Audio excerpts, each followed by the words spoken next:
Hey everyone, Lear here, back with another Pokemon X and Y Wi-Fi battle. I really do apologize about the lack of content on the channel. Um, I actually got in a car accident last week, and I've just been dealing with the fallout from that, and just been dealing with work and my birthday yesterday. So I really do apologize. I am bringing this to you very late, but it is back nonetheless. I will be trying to bring in scheduled content. That way I can upload videos on certain days and have those.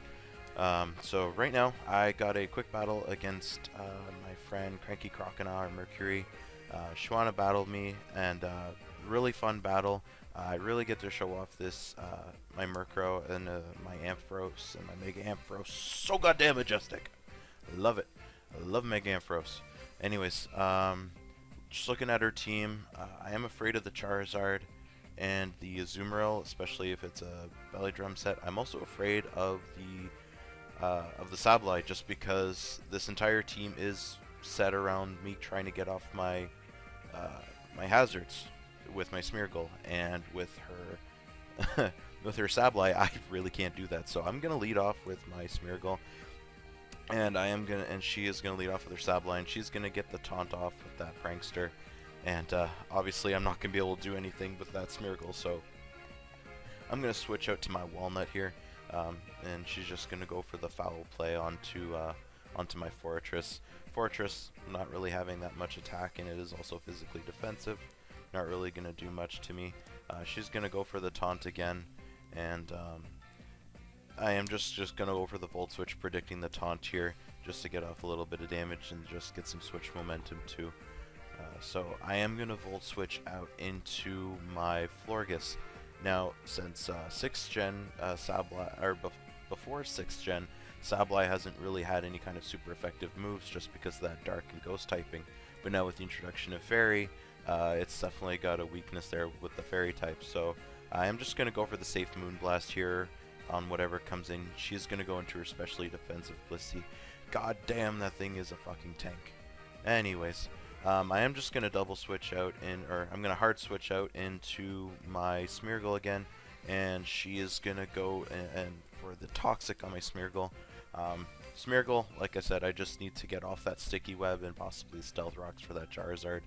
But I am just definitely going to go for the Sticky Web right now, just because I really need that for both my Murkrow, or my Honchkrow, and my Mega Ampharos. So I do get the Sticky Web off, and I'm going to take some toxic damage here. She does switch into her Azumarill, and I do go for the King's Shield just to scout out what she's going to do. And she does thankfully go for the superpower, so I am going to get the attack drop from the King's Shield, and I'm going to take some more toxic damage. And then I'm just going to switch out here, predicting another superpower, or just anything else that the Azumarill wants to go to. I am going to go into my Fortress just as a safe switch, and she does switch out into her Blissey. So now that I got my Sticky Webs up, it is actually pretty safe for me to either bring in my Ampharos or my Honchkrow. So I am just going to set up some spikes, just maybe a layer or two, that way I can get in some damage. Now she's just going to go for the Ice Beam, just from my typing and just the sheer bulk of Fortress. I'm not really going to take much damage from the Ice Beam, especially since Blissey doesn't have that much special attack.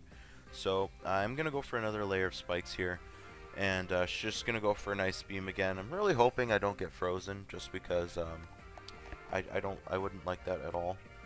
Just going to get some more leftovers recovery here. Now, I'm going to go for my third and final layer here, just because she is staying in with her Blissey, so I'm definitely going to take advantage of that fact and get up some spikes, especially since I don't see a Rapid Spinner on her team, so they're definitely going to be staying around. So definitely just going to take another Ice Beam, not really taking much damage from the Blissey here, and I'm going to Volt Switch out. So I got my spikes up, I'm happy. I would like to get my rocks up, especially for that Charizard, but I would like to just go in there with my Chandelure and just get a Choice Specs overheat off on whatever wants to come in. Now, I get frozen. Now here I thought that if you went for a move like Scald or any kind of fire type attack, you would thaw out on the first turn, which is, I'm going for an overheat, and I was hoping to hit this Azumarill with the overheat. Now, I get frozen solid, and that kind of confused me, and it made me angry. So, I am going to hard switch out back into my Fortress here, and she does reveal that she's the Belly Drum set, and I'm like, oh shit! This Fortress is the only thing that's going to be eating any kind of hit from this Azumarill. So, and it also has the Citrus Berry, so she gets up past half again. And I'm hoping that I'm going to be able to live this, just because I'm not quite experienced with this team. But a fully max attack Azumarill with the Aqua Jet, I take it so well. I mean, I lived it, so I'm happy. So I am going to Volt Switch out into my Honchkrow, and I'm going to go for the safe Sucker Punch. And thankfully, I was hoping that was going to kill, and thankfully it does. So that does set up my Honchkrow for the first Moxie boost here. And I'm going to take some Life Orb Recoil. I'm thinking I'm going to take out either... I'm going to replace Pursuit on this set with Roost, just because of the Life Orb Recoil. I really could use the recovery. But anyways, I am just going to go for the +1 Brave Bird here. Just because I know this Vaporeon is the offensive set, because I have played against her before. So I am just going to go straight for the Brave Bird. I should be able to take that out, and I do go up to +2, and I do take the Brave Bird and a Life Orb Recoil. So she's going to go out into her Blissey here, and this thing has so much goddamn health. I'm not gonna do a Brave Bird, because the Brave Bird would probably kill me just from the sheer amount of health I took away from that Blissey. So what I'm gonna do is I'm just gonna go for the Night Slash, take it out, and I'm gonna go up to +3. I am gonna take some more Life Orb Recoil, and she does go out to her Charizard. And this kind of surprised me. I don't really see a whole lot of Charizard Ys. I will be actually using one in my next team. It's going to be pretty cool.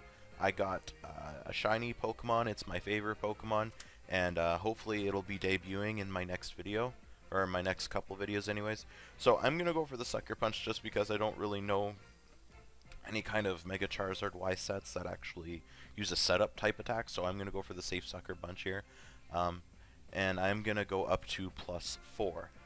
And I am so excited right now, just because I love using Honchkrow, especially the Moxie set. Breeding this thing was a pain in the ass. So I am going to go for the Night Slash, just because of the sticky webs. I should be outspeeding most of the team, and I am going to go up to +5. Now, the only Pokemon left is the Sableye here, and I wasn't sure what to exactly go with, so I am going to go, one second here. Yeah, I'm going to go for the Sucker Punch, kind of expecting something else, safe Sucker Punch. But she is going to get the burn on me, and I kind of wanted to preserve this Honchkrow just in case, just because I know I wanted to keep it around just because I love this Honchkrow.